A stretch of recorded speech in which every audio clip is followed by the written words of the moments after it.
Hello, in this session of Databasics, I'm going to show you how to add mileage expenses to your report. So I'm working in this report for my pay period, and now I want to add some mileage. I'm going to click on Add an Expense. I'm going to go to the mileage. You're going to see whatever corp you're in. So if you're a Liberty employee, you'll see mileage LRI. If you're Post, you'll see a Post mileage, and if you're Aurora, you'll see an Aurora mileage. So there'll only be one that should default to you. So you're going to go ahead and click on that item. Over here, the required fields is you will need to put in the date, and then you will need to put in the to and the from. You cannot simply type in a number of miles, even though it looks like it's going to take it originally. Later on, you're going to get a validation error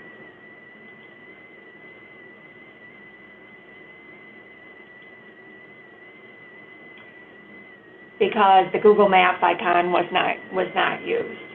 So just be aware of that. You actually will have to create a to and a from.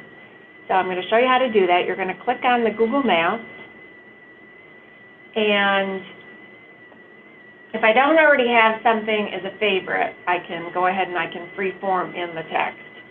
If you've saved something as your favorite, when you click on this drop down, any of those favorites are going to be here. And it's really easy to add a favorite. If I put in an address and then click this star button, it'll be a favorite and will be there next time I go to click on my drop down. The other thing that we've done is we've put in all of the Liberty office addresses to the extent that they exist today anyway. So to do that, to use something that's already established in this category, I can, depending on what division I'm in, I can select that. Say I want some office locations. And I could filter it here by putting in Syracuse, Oneida, and fewer would come up. Or I can leave it unfiltered and just click search and I'll get everything that's there. So say I was going from Auburn, I would click on that and that will populate for me. If I was going to another office or another Liberty location, I could do that same thing again by clicking on here.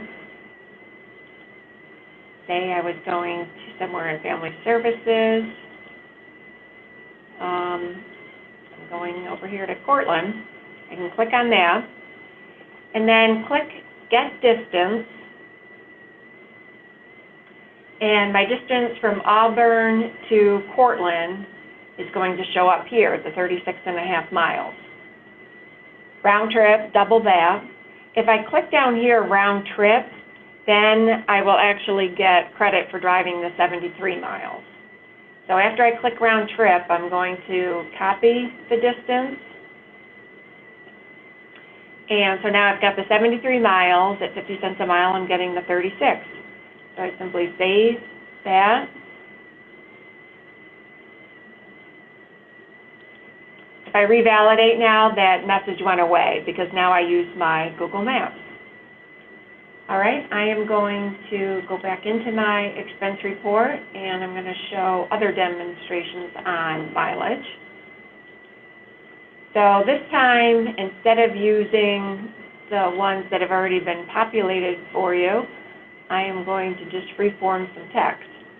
You are required to add in, at a minimum, the street address and the city. You don't need to add in the state and the zip code. So let's see, I'm going to go from Dunkin' Donuts, which is 1909, you'll have in Syracuse. And from there, I'm going to go to Wegmans, which is 7952 Virgin Road in Cicero.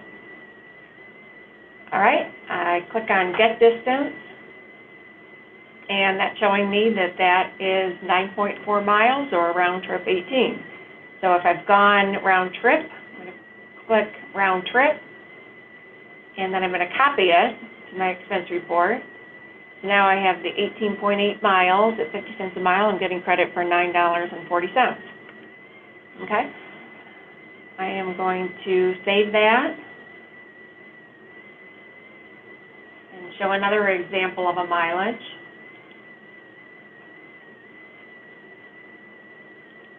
Again, for the date, use whatever date you actually traveled. If you have any notes,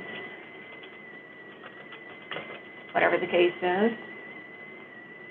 All right, and then in this one, a couple things I want to show you. Besides the categories that we have, favorite addresses is also available, and then airports are pre-populated if that suits your needs there. So I'm going to go to one of my favorites, and these are things I've favorited. So I'm going to travel from 1045 James Street, and let's see. All right, I will go to Genesee Street, and then say it isn't a round trip. Say I'm going to another place from there.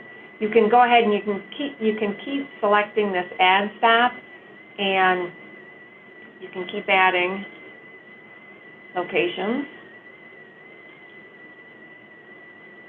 All right, and what you'll notice here now, if I go to get the distance, it'll tell me the one-way is 45. I no longer have the option of a round trip once I've got a three addresses in there or more.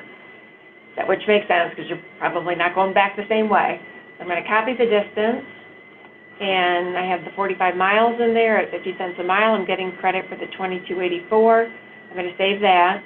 Just a couple other things to mention is if you wanted to charge that to a different cost center, if you have a second cost center available, you can go ahead and you can change it at each of these expense lines. Or you could charge it to more than one location. Just again, remember that your allocation has to add up to 100%. All right, and save it. And if I validate, I should be okay with no errors. Because I used the Google Map, I didn't have a super long trip. There is a maximum amount of miles that we do allow, and there's no receipt required for mileage. So that is how you create a mileage expense